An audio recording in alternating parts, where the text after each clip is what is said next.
الحمد للہ رب العالمین والعاقبۃ للمتقین والصلاۃ والسلام علی سید الانبیاء والمرسلین ومن تبعهم بإحسان الی یوم الدین، اما بعد۔ ہر قسم کی تعریف اور بڑائی رب العالمین کے لیے ہے، جو ہم سب کا خالق اور مالک ہے، جو ہمارا پروردگار اور پالنہار ہے، جو ہماری مشکلوں کو آسان کرنے والا، روزی دینے والا اور پوری دنیا کے لیے بہتر فیصلہ کرنے والا ہے۔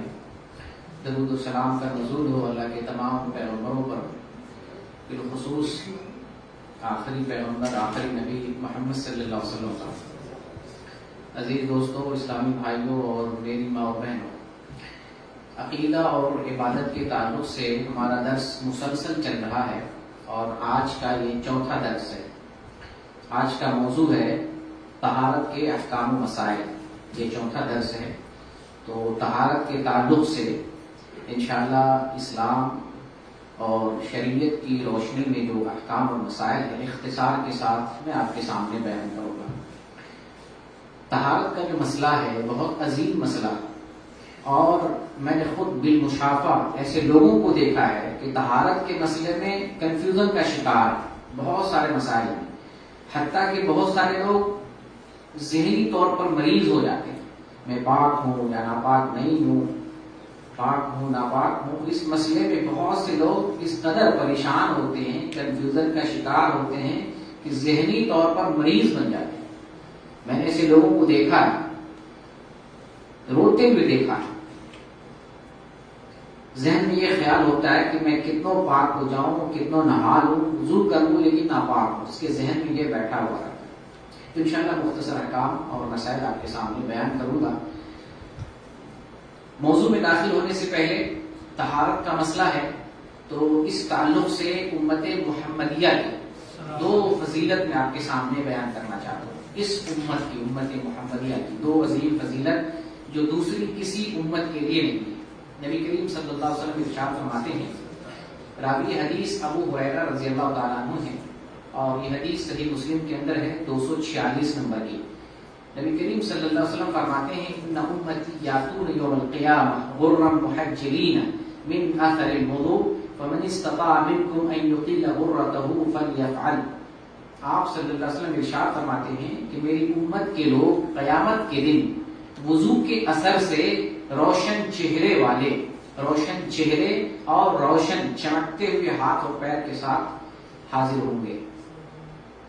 فمن استطاع منکم ان یطیل غرتہ، تو تم میں سے جو آدمی اپنی روشنی کو بڑھانا چاہے تو وہ ایسا کرے۔ آپ نے فرمایا کہ میری امت کے لوگ قیامت میں وضو کے اثر سے روشن چہرے والے ہوں گے، روشن ہاتھ اور پیر والے ہوں گے، اور اس روشنی کے ساتھ قیامت میں آئیں گے۔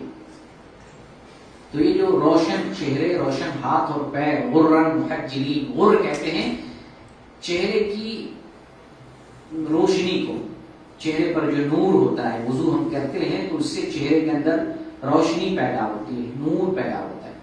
اور اسی طریقے سے ہاتھ اور پیر دھلتے ہیں وضو میں، تو ہاتھ اور پیر میں ایک روشنی پیدا ہوتی ہے، یہ ہمیں روشنی نظر آئے گی قیامت کے دن۔ صحیح مسلم کی جو 246 نمبر کی حدیث ہے، اس حدیث کے بعد 247 نمبر حدیث میں تھوڑی سی وضاحت اور ہے۔ اس حدیث کے راوی بھی ابو ہریرہ رضی اللہ تعالیٰ عنہ ہیں۔ نبی کریم صلی اللہ علیہ وسلم بیان فرماتے ہیں کہ میرا حوض عدن سے لے کر ایلا تک جو وسعت ہے، اس سے بھی زیادہ میرا حوض یعنی حوض کوثر وسیع ہے۔ ایلا ایک جگہ ہے جو شام کا سب سے آخری علاقہ ہے، اور عدن بھی ایک جگہ ہے جو یمن کا سب سے آخری علاقہ۔ دونوں میں جو وسعت، جو دوری ہے، اس سے بھی کہیں زیادہ وسعت میرے حوض میں ہے، اور اس کا پانی برف سے بھی زیادہ سفید ہے، اور جس کے اندر شہد بھی ہو، دودھ بھی مکس ہو، اس کے اندر شیرینی کتنی زیادہ ہوتی ہے، اس سے بھی زیادہ شیرینی اس پانی کے اندر پائی جاتی ہے۔ اور اس کے جو برتن ہیں، حوض کوثر کے جو برتن ہیں، ستاروں سے بھی زیادہ کہیں زیادہ ہے، اور یہ میری امت کے لیے خاص ہے۔ یہ حوض کوثر میری امت کے لیے خاص ہے، میں دوسروں کو روکوں گا۔ جیسے آدمی اپنے حوض سے دوسروں کے اونٹ کو روکتا ہے، کہ دوسرا اونٹ میرے حوض سے پانی نہ پی لے، اسی طریقے سے میں دوسرے لوگوں کو روکوں گا۔ صحابہ نے عرض کیا اللہ کے رسول کیا آپ ہمیں پہچان لیں گے؟ اس وقت آپ ہمیں پہچانیں گے؟ تو آپ نے فرمایا ہاں میں تمہیں پہچانوں گا۔ آپ نے فرمایا کہ میں تمہیں پہچان لوں گا، تمہاری ایک امتیازی علامت ہوگی، ایک نشانی ہوگی جس سے میں تمہیں پہچان لوں گا۔ تمہاری امتیازی نشانی یہ ہے کہ وضو کے اثر سے تمہارے چہرے چمکتے ہوں گے، تمہارے ہاتھ اور پیر چمکتے ہوں گے، تم اس روشنی اس نور کے ساتھ میرے پاس آؤ گے۔ تو اس امت کی دو امتیازی خصوصیت، ویسے امتیازی خصوصیت بہت ساری ہیں لیکن دو امتیازی خصوصیت، ایک تو یہ کہ ہم وضو کرتے ہیں تو وضو کے اثر سے قیامت کے دن ہم پہچانے جائیں گے، ہاتھ اور پیر اور چہرے میں وہ نور ہوگا جس سے معلوم ہوگا کہ یہ محمد صلی اللہ علیہ وسلم کی امت میں سے۔ اور صرف اتنا ہی معلوم نہیں ہوتا کہ محمد صلی اللہ علیہ وسلم کی امت میں سے، امت میں تو گنہگار بھی لوگ ہیں، فاسق بھی ہیں، فاجر بھی ہیں۔ اس سے معلوم یہ ہوتا ہے کہ یہ بندہ اچھا مسلمان تھا، نمازی تھا، رب کی بندگی کرنے والا تھا۔ تو نبی کریم صلی اللہ علیہ وسلم ایسے لوگوں کو اپنے پاس بلائیں گے، حوض کوثر کے پاس بلائیں گے اور جام کوثر پلوائیں گے، آپ عنایت فرمائیں گے۔ تو حوض کوثر بھی امت محمدیہ کے لیے خاص ہے، اور یہ جو روشنی نور نکلے گا اور جو نور ظاہر ہوگا بدن سے، ہاتھوں پیر سے، چہرے سے، یہ امت محمدیہ کی نشانی ہے۔ تو اس سے ہمیں نصیحت یہ ملتی ہے کہ ہم کثرت سے وضو کریں، کثرت سے رب کی بندگی کریں تاکہ قیامت میں ہم پہچانے جائیں، تاکہ ہم قیامت میں نبی کریم صلی اللہ علیہ وسلم کے دست مبارک سے حوض کوثر پی سکیں۔ اللہ تعالیٰ ہمیں ان لوگوں میں سے بنا دے، آمین یا رب العالمین۔ اس حدیث کے بعد اب موضوع میں داخل ہوتے ہیں، جو ہمارا موضوع ہے طہارت کا موضوع۔ تو طہارت اسلام کی بنیادی چیز میں سے، عمارت کھڑی ہے اس پر، عبادت قبول نہیں ہوتی ہے طہارت کے بغیر۔ اور طہارت کا اسلام نے خصوصیت کے ساتھ ہمیں حکم دیا ہے، نبی کریم صلی اللہ علیہ وسلم نے بھیج کر ہمیں پاک کیا، اللہ تعالیٰ نے ہمیں رسول کے ذریعے پاک کیا۔ جیسے اللہ تعالیٰ کا قرآن میں فرمان ہے کما ارسلنا فیکم رسولا منکم یتلو علیکم آیاتنا ویزکیکم ویعلمکم الکتاب والحکمہ ویعلمکم ما لم تکونوا تعلمون، کہ ہم نے تمہیں میں سے تمہارے لیے ایک رسول بنا کر بھیجا، تمہیں میں سے، تمہارے ہی جنس میں سے، بنی نوع انسان میں سے، تمہارے انسان میں سے ہم نے ایک رسول بنا کر بھیجا جو تم پر ہماری آیتوں کی تلاوت کرتا ہے اور تمہیں پاک کرتا ہے، اسے کیکم، تمہیں پاک کرتا ہے، یہ تزکیہ، پاک کرنا، تربیت کرنا، اخلاق سے آراستہ کرنا، مہذب بنانا۔ ایک انسان کو سکھا کر، تعلیم دے کر انہیں مہذب کیا جاتا ہے، وہ آدمی پاک صاف ہوتا ہے، تربیت یافتہ ہوتا ہے۔ تو آپ لوگوں کو قرآن کی تعلیم دیتے، قرآن کی آیتوں کو بتاتے اور پھر آپ انہیں پاک کرتے، انہیں صاف ستھرا بناتے، ان کی تربیت کرتے تھے۔ وَيُعَلِّمُكُمُ الْكِتَابَ وَالْحِكْمَةَ، اور تمہیں یہ رسول کتاب اور حکمت کی تعلیم دیتا۔ کتاب کی تعلیم، کتاب سے مراد قرآن کریم، جو اللہ کی طرف سے قرآن محمد صلی اللہ علیہ وسلم پر نازل ہوتا، تو آپ صلی اللہ علیہ وسلم اس کی تعلیم دیتے، قرآن کی تعلیم اور حکمت، کتاب اور حکمت۔ کتاب سے مراد قرآن ہے اور حکمت سے مراد قرآن کے جو اسرار ہیں، رموز ہیں۔ اللہ تعالیٰ نے تو مجمل کتاب ہمیں دیا ہے، لیکن اس کے اندر بڑے معانی ہیں، بڑی گہرائی ہے، اس کے اندر گہرائی ہے، معنویت ہے۔ اس کو جاننے والے محمد صلی اللہ علیہ وسلم سے، محمد صلی اللہ علیہ وسلم تھے۔ تو آپ ان اسرار سے، ان رموز سے ہمیں واقف کرتے، صحابہ کرام کو اور اپنی امت کو واقف کرتے۔ وَيُعَلِّمُكُم مَّا لَمْ تَكُونُوا تَعْلَمُونَ، اور رسول تمہیں وہ سکھاتے جو تم نہیں جانتے تھے۔ تو اس آیت میں اللہ رب العالمین محمد صلی اللہ علیہ وسلم کے اوصاف کو بیان کیا، جو ایک نبی کا مشن ہوتا ہے، نبی کا فریضہ ہوتا ہے کہ اللہ کی طرف سے جو پیغام آتا ہے اس پیغام کو امت پر پیش کرنا، امت کو پاک کرنا، امت کا تزکیہ کرنا، انہیں تعلیم دینا، کتاب و حکمت کی تعلیم دینا، یہ فریضہ محمد صلی اللہ علیہ وسلم انجام دیتے اور امت کو پاک کرتے۔ تو پاکی کی تعلیم محمد صلی اللہ علیہ وسلم کی بیسک تعلیمات میں سے۔ آپ یہاں دیکھیں کہ نبی صلی اللہ علیہ وسلم اب اس دنیا سے رخصت ہو گئے، یہ ذمہ داری علماء کی ہے کہ علماء کرام اب جو دین محمد صلی اللہ علیہ وسلم لے کر آئے اس دین کو علماء کرام لوگوں تک، امت تک پہنچائیں۔ صحیح دین جو قرآن کی شکل میں ہے، جو صحیح احادیث کی شکل میں ہے، اس دین کو، اس صاف اور شفاف دین کو امت تک پہنچانا ہے۔ افسوس کے ساتھ وہ دین جو محمد صلی اللہ علیہ وسلم لے کے آئے، جس قرآن کی آپ امت پر تلاوت کرتے، جس قرآن سے آپ روشنی دیتے لوگوں کو، جس قرآن کی تعلیمات سے روشناس کرتے امت کو، آج امت اس کو بیان کرنے سے قاصر ہے، بس قصے، کہانیاں، اپنی باتیں، وہ دنیا کی باتیں، فنا چیز کی باتیں، قرآن نہیں رہ گیا، قرآن چھوڑ دیا گیا، قرآن کی جگہ پر اپنی منمانی، اپنی باتیں اور قصے کہانیاں آ گئی، جبکہ نبی کا جو مقام اور منصب اس آیت میں بیان کیا گیا کہ اللہ کی طرف سے جو آیا ہے نبی وہی بیان کرتے تھے، اسی کی تعبیر، اسی کی تفسیر، اسی کی تشریح کرتے تھے، اور علماء کو اسی ذمہ داری کو سونپا ہے محمد صلی اللہ علیہ وسلم نے کہ علماء کرام اسی ذمہ داری کو نبھائیں، اور یہی قرآن جو محمد پر نازل ہوا ہے، علماء کرام اسی قرآن کو ہو بہو ٹھیک پر ٹھیک اور مینو ان اسی قرآن کو، اسی قرآن کی تعلیم کو امت تک پہنچائیں، لیکن ایسا نہیں ہوتا ہے۔ ایک حدیث اس جگہ میں آپ کو بیان کر دوں، یہ حدیث صحیح بخاری کے اندر ہے اور اس کے راوی ہیں ابو سعید خدری رضی اللہ تعالیٰ عنہ، وہ بیان کرنے والے ہیں کہ عورتوں نے رسول کریم صلی اللہ علیہ وسلم سے ارشاد فرمایا، کہا، عرض کیا، اے اللہ کے رسول، آپ سے لوگ دین سیکھ رہے ہیں، مرد لوگ سیکھ رہے ہیں، ہم سے زیادہ فوقیت لے گئے، آپ ہمیں کچھ نہیں بتاتے، دین تو سب کے لیے، مردوں کے لیے، عورتوں کے لیے، ہمارے لیے کچھ نہیں ہے، ہمیں بھی کچھ نصیحت کیجیے، ہمارے لیے کوئی دین متعین کر دیجیے، جس دن آپ ہمیں دین سکھائیں۔ تو آپ صلی اللہ علیہ وسلم نے وعدہ کر دیا، ٹھیک ہے، عورتوں کو بھی الگ سے میں ٹائم دیتا ہوں، ایک دن مقرر کر دیا، اور اس دن محمد صلی اللہ علیہ وسلم آئے اور اس دن عورتوں کے پاس آئے، عورتوں کی جماعت کے پاس آئے، آپ نے انہیں دین اور احکام سکھائے۔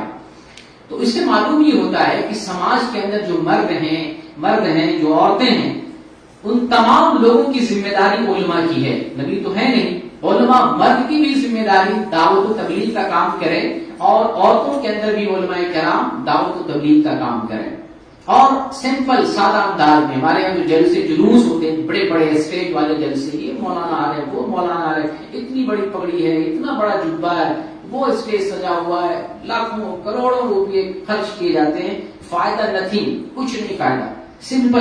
سمپل سی ایک مجلس ہو، محلے والے لوگ ہوں، ایک عالم دین ہو، مسجد کا امام ہو، محلے کا عالم ہو، مدرس ہو، وہ لوگوں کو جمع کر کے ہفتے میں دن متعین کر لے، کوئی بھی دن متعین کر لے، کوئی وقت متعین کر لے، کوئی جگہ متعین کر لے، اور اہل بستی والے کو اس دن جو ہے خطاب کرے، دین کی تبلیغ کرے، قرآن کی تفسیر بیان کرے، حدیث پڑھ کے اس کا ترجمہ کر کے سنائے، امت کے لیے ہی کافی ہے۔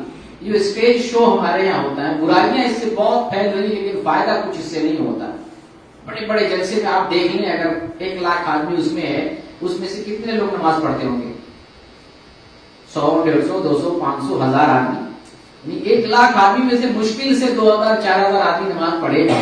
ایک جلسہ اتنا بڑا کیا، اتنے بڑے بڑے لوگوں کو بلایا، اس جلسے سے اگر بندہ اللہ کی بندگی نہ کر سکے تو اس کا فائدہ کیا ہے؟ اس کا کوئی فائدہ نہیں۔ آپ مختصر جلسہ کریں، مختصر اجتماع کریں، لیکن فائدہ ہو، بڑا جلسہ کریں اور فائدہ کچھ نہیں، تو ایسا کام نہیں کرنا چاہیے۔ نبی کریم صلی اللہ علیہ وسلم کی دعوت کا جو طریقہ ہے، آپ جہاں گئے وہاں سنا دیا، 1 آدمی اس کو سنا دیا، 10 آدمی اس کو سنا دیا، بڑی مجلس ہے اس کو سنا دیا۔ تو اس طریقے سے دعوت و تبلیغ کا کام سادگی کے ساتھ، بغیر خرچ کے، بغیر پنڈال، بغیر دری بچھائے، بغیر شامیانہ اور ٹینٹ لگائے، بڑے بڑے میک اور کیمرہ اور فلاں چیزوں کی ضرورت ہی نہیں، مختصر انداز میں سادگی کے ساتھ دین کی دعوت اگر 10 منٹ بھی دے دیتے ہیں، 5 منٹ بھی دے دیتے ہیں، قرآن کی ایک آیت پڑھ کے اس کی تفسیر بیان کر دیتے ہیں، ایک حدیث پڑھ کے اس کا ترجمہ کر دیتے ہیں، یہی بہت بڑی بات ہوتی ہے۔ اس کے لیے پوری رات جاگنا ہو، بڑے بڑے لوگوں کو بڑے بڑے جلسے کرنا، اس کی ضرورت نہیں ہوتی ہے۔ بہرکیف نبی کریم صلی اللہ علیہ وسلم کی جو ذمہ داری تھی وہ یہ تھی کہ اللہ کی طرف سے جو کتاب نازل کی گئی، اس کتاب کا معنی اور مفہوم امت پر پیش کرتے، اور یہی ذمہ داری علماء کی ہے کہ علماء کرام بھی نبی کریم صلی اللہ علیہ وسلم کی اسی طرح سے ذمہ داری ادا کریں، جس طرح سے نبی صلی اللہ علیہ وسلم دعوت و تبلیغ کا مشن لے کر چلے تھے، جس انداز میں دعوت و تبلیغ کی ہے، اسی انداز میں علماء کرام کو تبلیغ کرنا چاہیے۔ طہارت کے موضوع میں کئی سارے امور داخل ہیں، جیسے طہارت میں دل کی طہارت، دل کو پاک کرنا ہے، مین قلب، یہ دل سینٹر ہے، دل صاف ہو، دل ستھرا ہو، دل پاک ہو، پورا جسم پاک ہوتا ہے۔ تو دل کی صفائی سے یہ ہوتا ہے کہ غلط عقائد، غلط چیزیں اس دل میں جگہ نہ بنائیں، جیسے کفر ہے، شرک ہے، اور اسی طریقے سے دل کو جو بیماریاں لگتی ہیں، کس سے بیماری لگتی ہے؟ حسد سے، نفاق سے، ان چیزوں سے دل کو پاک کرنا ہے، صاف ستھرا کرنا ہے۔ اسی طریقے سے طہارت کے امور میں یہ بھی داخل ہے کہ آپ اپنی عقل کو بھی پاک رکھیں خرافات چیز اور واہیات چیز کو تسلیم کرنے سے۔ جو واہیات ہے نگلیکٹ کریں، مانے نہیں۔ ہمارے یہاں جلسے میں کوئی مولوی صاحب انوکھا واقعہ، جھوٹی بات بیان کرتے، جھوٹی شان، کسی بابا کی جھوٹی کرامت بیان کرتے ہیں، سبحان اللہ، ماشاء اللہ، یہ نہیں سوچتے ہیں کہ دین میں ایسی بات ہو بھی سکتی ہے یا نہیں، اسلام کی کسوٹی پر یہ بات آ سکتی ہے کہ نہیں آ سکتی ہے، صحیح بات ہے کہ سبحان اللہ، ماشاء اللہ، ہمارے پیر نے کہہ دیا، عالم نے کہہ دیا، ماشاء اللہ کہہ دیا، سوچتے بھی نہیں کہیں گے اور اسی کی تصدیق کریں گے۔ اور ساتھ ساتھ عقل کو جن چیزوں سے بیماری لگتی ہے ان چیزوں سے بھی عقل کو دور رکھیں گے، جیسے نشے والی چیزوں سے عقل خراب ہوتی ہے، عقل میں فتور پیدا ہوتا ہے، انسان سوچنے اور سمجھنے کی صلاحیت کھو بیٹھتا ہے، معاف ہو جاتا ہے ذہن، تو عقل کو مخدرات سے، منشیات سے، ان چیزوں سے پاک رکھیں گے۔ تو نجاست میں عقل کو بھی پاک رکھنا ہے، جو ہے بیماریوں ہوتی ہے، صفائی ستھرائی میں عقل کو بھی نجاستوں سے پاک رکھنا ہے، گندی چیزوں سے۔ عقل کے ساتھ ساتھ زبان کو بھی صفائی ستھرائی کے ساتھ رکھنا ہے، زبان کو بھی پاک رکھنا ہے۔ کن چیزوں سے؟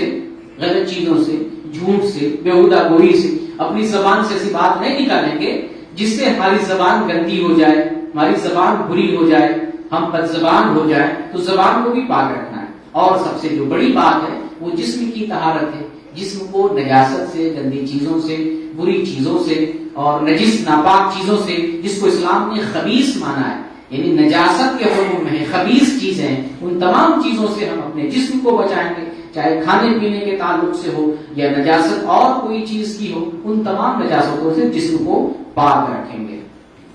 اب آتے ہیں طہارت کی اہمیت کی طرف۔ طہارت کی بڑی اہمیت اسلام کے اندر، اسلام کی عمارت اس پہ کھڑی ہوئی ہے، اسلام نے بڑی اہمیت کے ساتھ طہارت کا حکم دیا ہے، اس کی فضیلت کی طرف بلایا ہے، اس کی ترغیب دی ہے۔ قرآن میں اللہ تعالیٰ نے سورہ بقرہ میں 222 نمبر کی آیت میں ارشاد فرمایا، ان اللہ یحب التوابین ویحب المتطہرین۔ اللہ تعالیٰ توبہ کرنے والوں کو پسند کرتا ہے اور پاکی حاصل کرنے والوں کو پسند کرتا ہے۔ تو اللہ تعالیٰ نے یہ حکم دے کر، یہ آیت نازل کر کے ایک طرح سے پاک رہنے کی ترغیب دی ہے کہ تم لوگ پاک صاف رہا کرو۔ یہ سورہ بقرہ 222 نمبر کی آیت ہے۔ مسلم میں 223 نمبر کی حدیث میں نبی پاک صلی اللہ علیہ وسلم فرماتے ہیں، الطہور شطر الایمان، پاکیزگی ایمان کا حصہ ہے۔ تو جب ایمان کا حصہ پاکیزگی ہے، گویا کہ ایمان میں داخل ہے اور یہ بنیادی امور میں سے ہے۔ تو جس طریقے سے ہم بنیادی معلومات حاصل کرتے ہیں، بنیادی چیزیں جو اسلام کے اندر ان پر عمل کرتے ہیں، یہ بھی بنیادی چیزوں میں سے ہیں، اس پر بھی ہمیں عمل کرنا ہے، اس پر بھی ہمیں سختی سے عمل کرنا ہے۔ اور صحیح مسلم میں 224 نمبر کی حدیث ہے، نبی صلی اللہ علیہ وسلم ارشاد فرماتے ہیں، لا تقبل صلاۃ بغیر طہور، کوئی بھی نماز بغیر پاکیزگی کے قبول ہی نہیں ہوتی ہے۔ یعنی گویا کہ عبادت کی بنیاد اس پر کھڑی ہے کہ وہ آپ پاک رہیں۔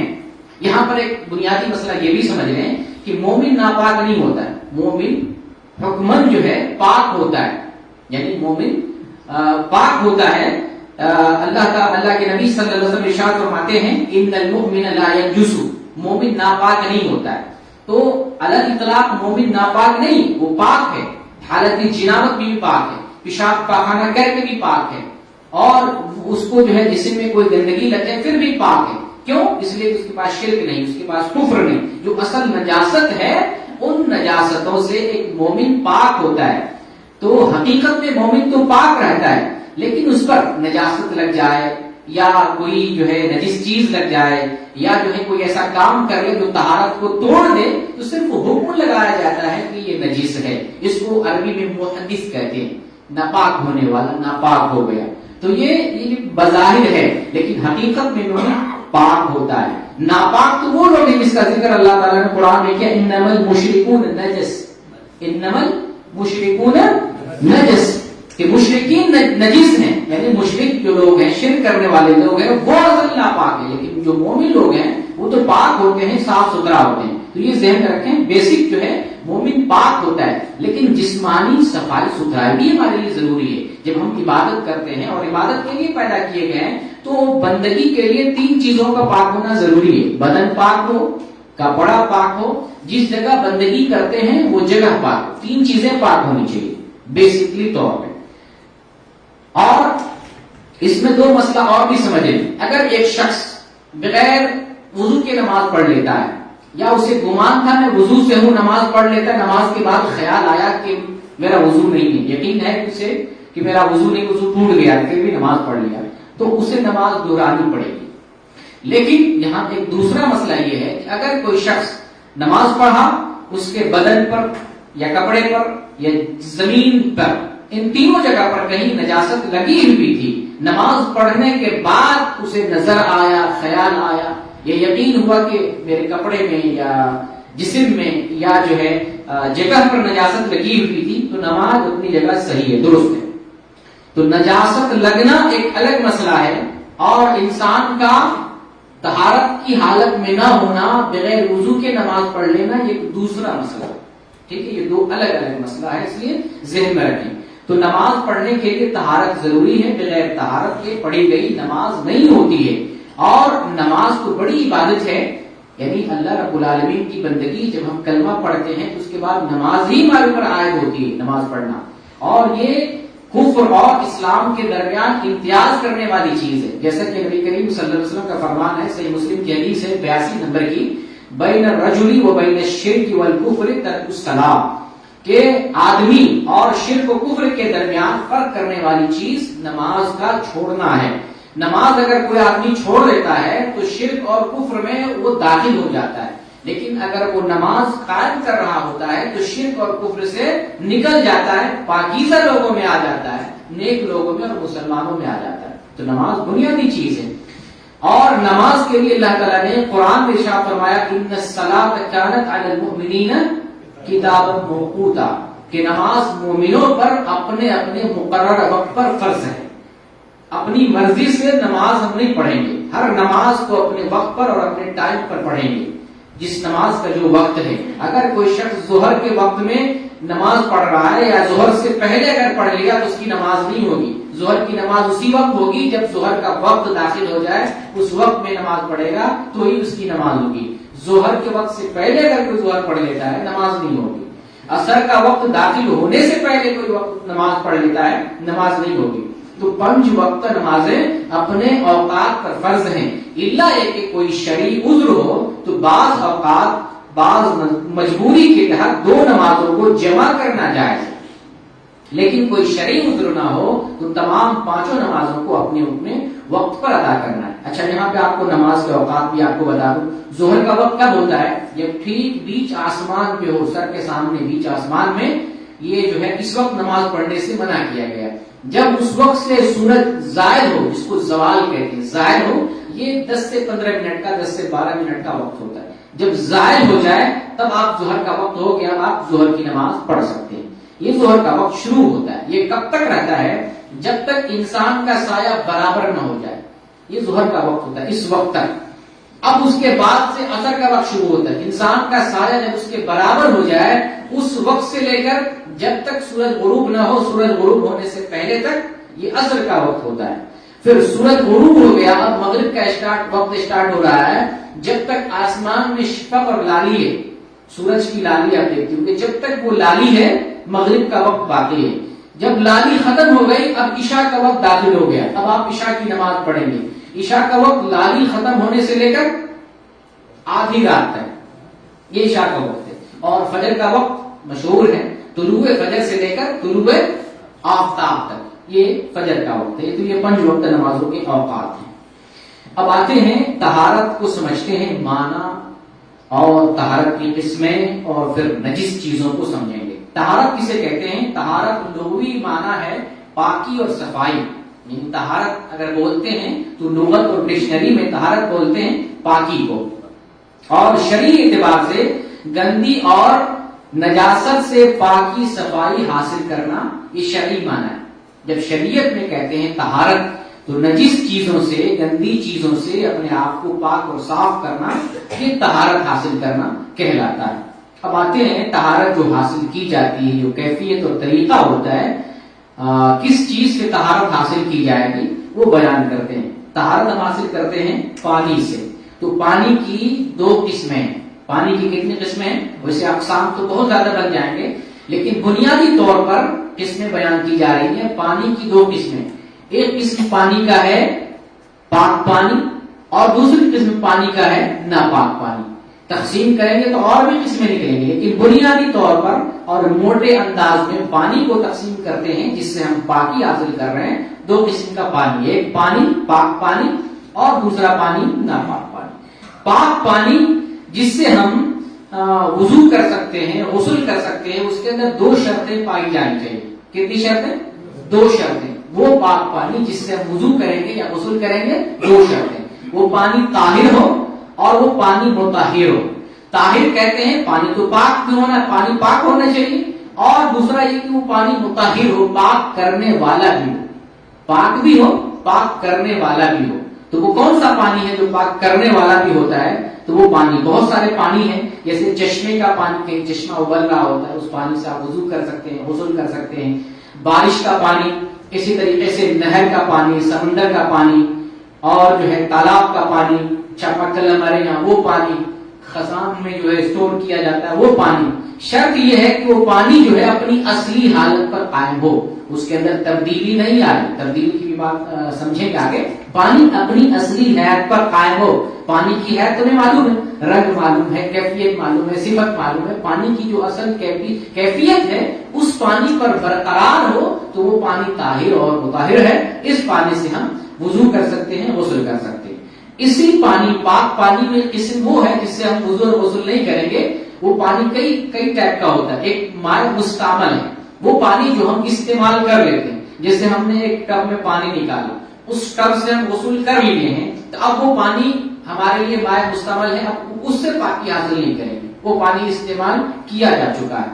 ایک پانی تو یہ ہے، اور اسی طریقے سے دوسرا پانی ہوتا ہے مائع مقید، یعنی جنرل پانی نہیں، خالص پانی نہیں، یہ مقید ہوتا ہے کسی چیز سے، جیسے انار کا پانی، انار سے نچوڑ کر پانی نکال لیا جائے، جیسے گلاب سے نچوڑ کر پانی نکالا جاتا ہے، جیسے جو ہے کیا کہتے ہیں پھولوں سے نچوڑ کر یا پھلوں سے نچوڑ کر پانی نکالا جاتا ہے۔ تو یہ جو دوسری چیزوں سے پانی نکالا جاتا ہے، جو خالص پانی نہیں ہوتا، مطہر نہیں مانا جائے گا، اس سے وضو غسل نہیں کریں گے۔ پاک تو ہے، کھا سکتے ہیں، استعمال کر سکتے ہیں، لیکن وضو اور غسل صفائی کے مسئلے میں اس کو استعمال نہیں کریں گے۔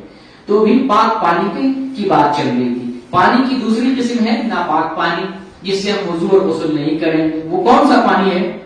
ناپاک پانی وہ پانی ہے جس میں نجاست گر جائے، اور نجاست گرنے کی وجہ سے نجاست اس پر غالب آ جائے۔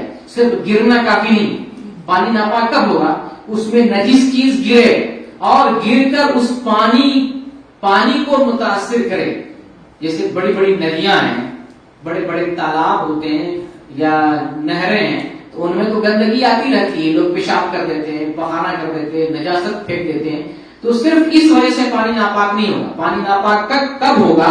کہ اس میں نجاست گر جائے، اور نجاست گرنے سے نجاست اس پر غالب آ جائے، اور غالب آ کر پانی کی تین چیزیں ہیں، اس کو سمجھیں، پانی کی تین کوالٹی، پانی کا رنگ، بو، مزہ۔ رنگ، بو، مزہ، ان تین کوالٹی میں سے کوئی ایک کوالٹی چینج ہو جائے۔ تینوں کوئی ضروری نہیں، تینوں بدل جائے تو وہ ناپاک، یا تین میں سے کوئی، چاہے رنگ بدل جائے، چاہے اس کا بو بدل جائے، اس کی بو بدل جائے، چاہے اس کا جو ہے اس کا مزہ بدل جائے۔ رنگ تو آنکھ سے پتہ چل رہا ہے، بو کیسے پتہ چلے گا؟ سونگھ کر، اور مزہ کیسے پتہ چلے گا؟ چکھنے سے، اس کے استعمال سے۔ تو ان تینوں میں سے کوئی ایک چیز بھی غالب آ جائے، پائی جائے، تو پانی ناپاک ہے، اب اس سے ہم وضو یا غسل نہیں کر سکتے۔ یہ پانی کی دو قسمیں تھی۔ یہاں پہ ایک تیسرا مسئلہ یہ بھی بتا دیں کہ کہیں کہیں پانی نہیں ہوتا، پانی دستیاب نہیں ہوتا ہے، کوئی جنگل میں ہو، کوئی سفر میں ہو، یا کبھی ایسا ہوتا ہے پانی ہے لیکن ہم پانی استعمال نہیں کر پاتے ہیں، بیمار ہیں، معذور آدمی ہے، شرعی عذر لائق ہے، پانی نہیں استعمال کر سکتے، اس جگہ ہم کیا کریں، کیسے پاکی حاصل کریں گے؟ اس جگہ ہمارے لیے جو ہے پاک مٹی ہے، یا پاک مٹی کے قائم مقام جو چیز ہوتی ہے ہم اس کا استعمال کریں وضو کے لیے بھی اور غسل کے لیے بھی. اگر پانی ہے اور بیماری لاحق ہے, پانی استعمال نہیں کر سکتے ہیں, ایسی صورت میں اگر وضو کی ضرورت ہے تو کیا کریں گے؟ تیمم کر لیں گے. پیشاب جا رہے ہیں اس وقت کیا کریں گے؟ پتھر استعمال کریں گے. پیشاب میں تیمم تو نہیں, پیشاب میں جو ہے پتھر یا اور چیزیں جو ہے پتھر, پاک مٹی یا مٹی کے قبیل کی جو چیزیں ہیں, ٹیشو پیپر یا کپڑا, ان چیزوں سے بھی ہم طہارت حاصل کر سکتے ہیں. تو پانی اگر موجود نہ ہو یا پانی ہو لیکن پانی کا استعمال ہم نہیں کر سکتے ہیں, مجبوری ہے, تو ایسی صورت میں ہم وضو کے لیے غسل کے لیے تیمم کریں گے اور پیشاب پخانے کے لیے ہم کیا کریں گے؟ پتھر یا قائم مقام جو چیز ہو اس کو ہم استعمال کریں گے. ایک حدیث ہے ترمذی کے اندر 124 نمبر کی, اور شیخ البانی نے اس حدیث کو صحیح قرار دیا ہے. ابو ذر رضی اللہ عنہ راوی ہیں, نبی کریم صلی اللہ علیہ وسلم نے ارشاد فرمایا پاک مٹی مسلمانوں کے لیے وضو کے برابر ہے. یعنی پاک مٹی مسلمانوں کے لیے وضو جیسا ہے, وضو کے لیے ہے. اگر 40 سال تک پانی نہ ملے تو مٹی ہی سے آدمی وضو کر سکتا ہے, مٹی ہی سے کام چلا سکتا ہے, اور جب پانی مل جائے تو پھر ہم پانی کا استعمال کریں گے. تو 40 سال تک اگر پانی نہ ملے, صرف مٹی ہو, تو ہم اسی سے طہارت حاصل, پاک مٹی سے ہی طہارت حاصل کر سکتے ہیں. اب آتے ہیں طہارت کے مسئلے میں. قضاء حاجت یہ اہم مسئلہ ہے, اس کے جو اسلامی آداب ہیں, احکام ہیں, ہم آپ کے سامنے بیان کر رہے ہیں. قضاء حاجت سے متعلق سب سے پہلی چیز یہ ہے کہ آدمی قضاء حاجت کے لیے ایسی جگہ کا انتخاب کرے جو لوگوں کی نظروں سے ہو. جب نبی صلی اللہ علیہ وسلم قضاء حاجت کے لیے جاتے تو لوگوں کی نظروں سے روپوش ہوتے, دور جاتے تھے. تو یہ تو آج کے زمانے میں پرانی سی بات لگتی ہے, آج تو باتھ روم گھروں میں بنے ہوئے ہیں یا قریب میں بنا ہوا ہوتا ہے, تو یہ تو پرانی بات ہو گئی. لیکن آج بھی کہیں کہیں شکلیں یہ پائی جاتی ہیں گاؤں دیہات میں, یا آپ کہیں سفر پہ ہوتے ہیں تو وہاں بھی اس کی ضرورت پڑ سکتی ہے. تو ایسی جگہ پہ جب آپ پیشاب پخانے کے لیے جائیں تو لوگوں کی نظروں سے اوجھل ہو جائیں, نظروں کے سامنے نہیں ہونا چاہیے. یہ پہلی چیز ہے. دوسری چیز یہ ہے کہ قضاء حاجت ایسی جگہ کی جائے, یعنی باتھ روم کے علاوہ جب آدمی فضا کو استعمال کرتا ہے, باتھ روم کے علاوہ جگہ کا جب انتخاب کرتا ہے قضاء حاجت کے لیے, تو راستے میں جو چلنے کی جگہ ہو اس سے بچنا ہے, جو درخت ہو جہاں پہ لوگ سایہ حاصل کرتے ہیں اس سے بچنا ہے, یا کوئی کام کی جگہ ہو, وہاں آرام کر رہا ہے, کام کی جگہ ہے یا کسی کی ضرورت کی جگہ ہے, تو ایسی جگہ کا انتخاب نہیں کرنا چاہیے. عموماً آج کل جو ہے بہت ساری زمینیں کام کاج والی ہو جاتی ہیں, کام کاج کے لائق ہوتی ہیں, اور بہت سے لوگ جو ہے غلط کام بھی کرتے ہیں. چپکے سے دیکھا, کوئی دیکھ نہیں رہا ہے, یا فصل لگی ہوئی ہے تو اسی پہ بیٹھ گئے, تو یہ صحیح چیز نہیں ہے نا. یہ جو ہے رسول اللہ صلی اللہ علیہ وسلم نے اس چیز سے منع کیا. نجاست ہے وہ, تو اس کا آپ جو ہے خیال کریں. آپ نجاست والی جگہ جو ہو, جو ایسی جگہ ہو جہاں پہ نجاست کرنا مناسب ہو, وہیں پر جا کر آپ نجاست کریں. اور پانی ہو, چشمہ ہو, تالاب ہو, ان ساری جگہوں پر بھی پیشاب پخانے سے گریز کرنا چاہیے. تیسری چیز یہ ہے کہ قضاء حاجت کے وقت جو ہے آپ اللہ کا ذکر والا کوئی سامان لے کر نہیں جائیں گے. کوئی ایسی چیز جس میں اللہ کا ذکر ہو, اس میں جلالہ ہو, یا قرآن کی آیت ہو, چاہے حدیثی ہو, ایسی چیز لے کر ساتھ میں نہیں جائیں گے. نبی کریم صلی اللہ علیہ وسلم جب قضاء حاجت کے لیے جاتے تھے, آپ ایک انگوٹھی پہنتے, انگوٹھی میں کیا لکھا تھا؟ محمد رسول اللہ. آپ قضاء حاجت کے وقت اس کو اتار لیتے تھے. تو ایسی جگہ پر اس چیز کو ہم استعمال نہیں کریں گے جس میں اللہ کا نام اور اللہ کی بڑائی ہو. اور چوتھی چیز یہ ہے کہ جب ہم بیت الخلاء میں جائیں گے, یعنی فضا میں ہو, تب فضا میں جب جیسے لیٹرین کرتے ہیں تو کپڑا اٹھانے سے پہلے دعا پڑھ لیں, اور وہاں پر جو ہے, اور جب بیت الخلاء گھر کے اندر داخل ہوتے ہیں تو جیسے آپ جو ہے پیر رکھیں گے, داخل ہوتے ہوئے بایاں پیر رکھیں, اور بایاں پیر رکھ کر کے آپ دعا پڑھتے ہوئے داخل ہوں. کون سی دعا پڑھیں گے؟ اللہم انی اعوذ بک من الخبث والخبائث. صحیح بخاری میں اللہم انی اعوذ بک من الخبث والخبائث. اور بعض دوسری روایتوں میں بسم اللہ کا بھی اضافہ ہے. صحیح بخاری میں 2 حدیث ہے, صحیح مسلم کے اندر بھی ہے, لیکن اس میں بسم اللہ کا اضافہ نہیں, لیکن دوسری اور صحیح حدیث میں بسم اللہ کا, صرف بسم اللہ اللہم انی اعوذ بک من الخبث والخبائث. میں پناہ مانگتا ہوں کسے؟ نر اور مادہ جنوں سے اللہ کی پناہ طلب کرتا ہوں. تو یہ دعا پڑھ کے ہم جو ہے قضاء حاجت کریں گے. اسی طریقے سے چھٹی چیز ہے، جب پانچویں چیز جب بیت الخلاء سے باہر آئیں گے تو داہنا پیر آپ نکالیں گے، اور جب نکلیں گے تو دعا پڑھیں گے. کون سی دعا پڑھیں گے؟ غفران کا. اس کا معنی کیا ہوتا ہے؟ اے اللہ میں تیری مغفرت طلب کرتا ہوں. معنی بھی ذہن میں رہنا چاہیے تاکہ اللہ تعالیٰ آپ کی دعا قبول کرے. یہ دعا ہے غفران کا، یعنی اے اللہ میں تیری مغفرت طلب کرتا ہوں. یہ دعا کا معنی ہوتا ہے. اور بھی دعائیں لوگوں میں مشہور ہیں. آپ منہاج المسلم کتاب دیکھیں نا، ابو بکر جزائری کی ایک کتاب ہے، اردو میں ترجمہ ہے. اس میں اور بھی کئی دعائیں لکھی گئی ہیں. کئی ساری دعائیں لیکن وہ ضعیف ہیں. جیسے ایک دعا آتی ہے الحمدللہ الذی اذهب عنی الاذى وعافانی، یہ دعا ہے اور ابن ماجہ کے اندر ہے. شیخ البانی نے اس حدیث کو ضعیف قرار دیا ہے. یہ دعا صحیح نہیں، ضعیف دعا ہے. کون سی دعا؟ الحمدللہ الذی اذهب عنی الاذى وعافانی، یہ ضعیف دعا. اسی طریقے سے دعا اور بھی آتی ہے الحمدللہ الذی احسن الی فی اولہ وآخرہ. شیخ البانی نے اس حدیث کو موضوع قرار دیا. موضوع یعنی گڑی ہوئی حدیث. تو صحیح جو دعا ہے وہ کون سی ہے؟ غفران کا. صرف اتنی دعا پڑھیں گے. اب اس کے بعد قضاء حاجت کے وقت جو ہے، پیشاب اور پاخانہ کے وقت قبلہ کی طرف نہ چہرہ کرنا ہے نہ پیٹھ کرنا ہے، نہ استقبال کرنا ہے نہ استدبار کرنا ہے. چہرہ بھی نہیں کرنا ہے اور پیٹھ بھی نہیں کرنا ہے. اسی طریقے سے قضاء حاجت کے وقت گفتگو نہیں کرنا ہے. ایک حدیث ہے، نبی صلی اللہ علیہ وسلم فرماتے ہیں کہ دو آدمی قضاء حاجت کے لیے نکلے اور دونوں اپنی شرمگاہ کو کھول کر جو ہے ایک دوسرے کے پاس بیٹھ کر اور باتیں کرتے ہوئے اس طرح سے قضاء حاجت نہ کرے، اس طرح سے منع کیا گیا ہے. تو آج کل جو ہے اٹیچ باتھ روم میں پیشاب اگر کوئی کر رہا ہے، قضاء حاجت میں ہے، اور کبھی اگر ضرورت پڑ جائے آواز دی گئی ہے تو جواب دیا جا سکتا ہے. کیونکہ یہاں تو عریانیت والا معاملہ نہیں ہے، ایک پردے میں ہوتے ہیں. ایک خاص چیز جو باہر میں لیٹرین کر رہا ہے، دو آدمی آمنے سامنے ہو اور اپنی شرمگاہ کو کھول کر جو ہے لیٹرین کریں اور وہاں بات چیت کریں. اور اس طرح سے بہت ساری عورتیں آج بھی کر رہی ہیں گاؤں دیہات میں. یہ نبی صلی اللہ علیہ وسلم نے اس سے منع فرمایا ہے. یہ بے حیائی کی چیز سے رکنا چاہیے. تو اس طرح کی ممانعت. لیکن اگر باتھ روم میں اور اگر شدید ضرورت پڑ جائے، کسی نے آواز دی ہے تو حمام سے آواز کا جواب دیا جا سکتا ہے. پیشاب پاخانے کے وقت جو ہے بایاں ہاتھ استعمال کرنا چاہیے. صفائی کے لیے، استنجا کے لیے بائیں ہاتھ کا استعمال کرنا چاہیے. پیشاب اور پاخانے سے جب فارغ ہو جائیں تو فارغ ہونے کے بعد سیفون کا استعمال کر کے اس جگہ کو صاف کر دیں. کیونکہ آج کل ہم باتھ روم استعمال کر رہے ہیں تو وہ نجاست جس کو ہم نے جو ہے کیا ہے اس کی صفائی کر دیں.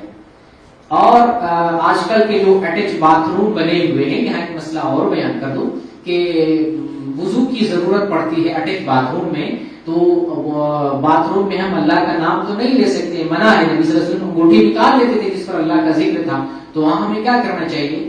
تو وہاں ہمیں ایسا کرنا چاہیے کہ آپ یا تو بسم اللہ پڑھ کے جائیں، بسم اللہ پڑھ لیں، پھر اندر داخل ہو وضو کے لیے. اور وضو میں بسم اللہ پڑھنا واجب نہیں، یہ سنت ہے. اگر چھوڑ بھی دیتے ہیں تو آپ کا وضو ہو جائے گا، ٹھیک ہے.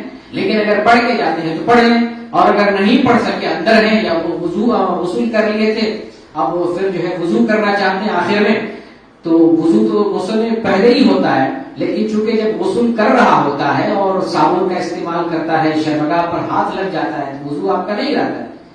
اگر کپڑا نہ ہو بدن پہ اور ہاتھ شرمگاہ کو لگ جائے بغیر کپڑے کے تو آپ کا وضو نہیں رہتا ہے، وضو ٹوٹ جاتا ہے. تو آپ کو وضو پھر سے کرنا پڑے گا. تو ایسی صورت میں آپ باتھ روم میں ہیں، حمام میں ہیں، دل میں بسم اللہ پڑھیں. زبان سے اس کا اظہار نہیں ہونا چاہیے، دل میں پڑھیں. اور جو وضو کی دعا ہے آپ باتھ روم سے باہر آنے کے بعد وضو کی دعا پڑھیں، ٹھیک ہے. باتھ روم کے اندر جو ہے اللہ کا ذکر نہیں ہونا چاہیے. اب آتے ہیں استنجا کی کیفیت. اسلام نے ہمیں کیا تعلیم دی ہے اس کو سمجھتے. ایک ہے استنجا اور دوسری چیز ہے استجمار. استنجا اور استجمار. استنجا کہتے ہیں پیشاب اور پاخانہ کی جگہ کو پانی سے پاک کرنا. عربی میں سے استنجا کہتے ہیں. پانی سے پاکی حاصل کرنے کو کیا کہتے ہیں؟ استنجا.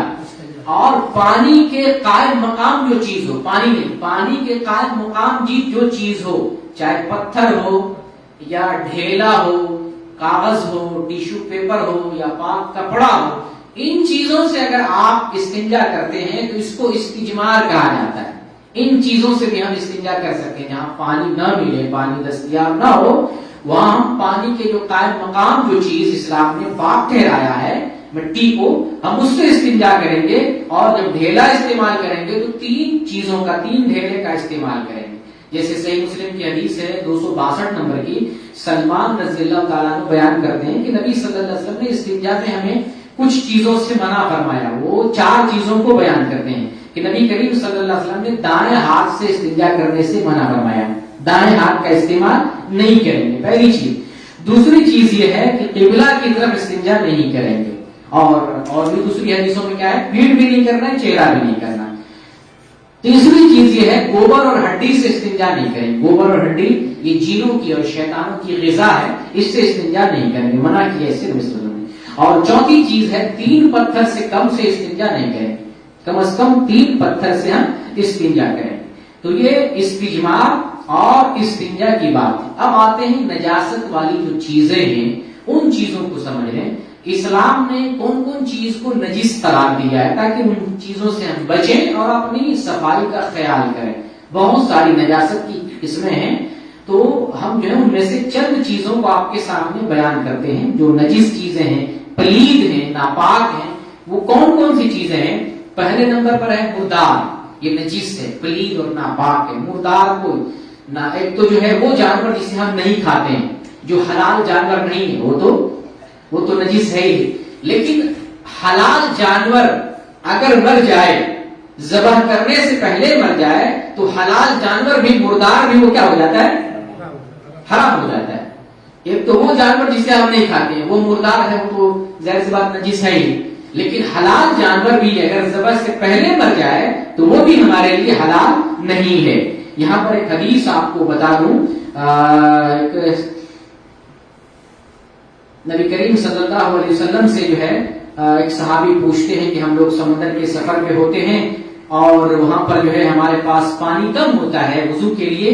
اگر ہم اس پانی سے وضو کرتے ہیں تو پینے کے لیے ہمارے پاس پانی نہیں بچے گا، تو اس سمندری سفر میں ہمیں کیا کرنا چاہیے. تو نبی کریم صلی اللہ علیہ وسلم نے حکم دیا تھا کہ سمندر میں جو پانی ہے وہ پانی بھی پاک ہے، اور سمندر کا جو مردار ہے وہ مردار بھی پاک ہے. آپ کا فرمان ہے الطہور ماؤہ، الطہور ماؤہ الحل میتتہ، یعنی سمندر کا پانی بھی پاک ہے اور سمندر کے اندر جو مردار ہے وہ بھی پاک ہے. تو اسلام نے مردار کو حرام قرار دیا، لیکن جو سمندر کا مردار ہے وہ کیا ہمارے لیے حلال. سمندر کا مردار آپ مکس نہیں کیجیے گا. مردار حرام ہے سارا. حلال جانور بھی بغیر ذبح کے مر جائے وہ مردار حرام ہے ہمارے لیے. لیکن سمندر کے مردار کو، یہ جو حدیث ہے، اس حدیث ترمذی کی حدیث ہے اور صحیح حدیث، شیخ البانی نے اس حدیث کو صحیح قرار دیا. تو سمندر کا مردار حلال ہے. جیسے سمندر کے مردار میں کیا چیز ہے، جیسے مچھلی ہے. مچھلی اگر مر جائے تو ہم اسے کھا سکتے ہیں، اور اگر زندہ بھی اگر ہمیں مل جائے تو ذبح کرنے کی ضرورت نہیں پڑتی ہے. وہ اس کی مچھلی کی زندگی ہی پانی ہے. مچھلی جل کی، وہ ہندی میں پڑھتے ہیں مچھلی جل کی رانی ہے، وہ یہ پانی کی رانی ہے. پانی نہ ملے تو مچھلی زندہ نہیں رہتی ہے، اسے ذبح کرنے کی ضرورت نہیں ہے. اچھا، یہاں پہ کچھ مسئلے آپ کو مزید بتا دوں کہ سمندر کی جو بھی چیز ہے، اسلام نے ہمیں ان تمام چیزوں کو حلال قرار دیا ہے. سمندر کی جو بھی چیز ہے اسلام نے ہمیں حلال قرار دیا ہے.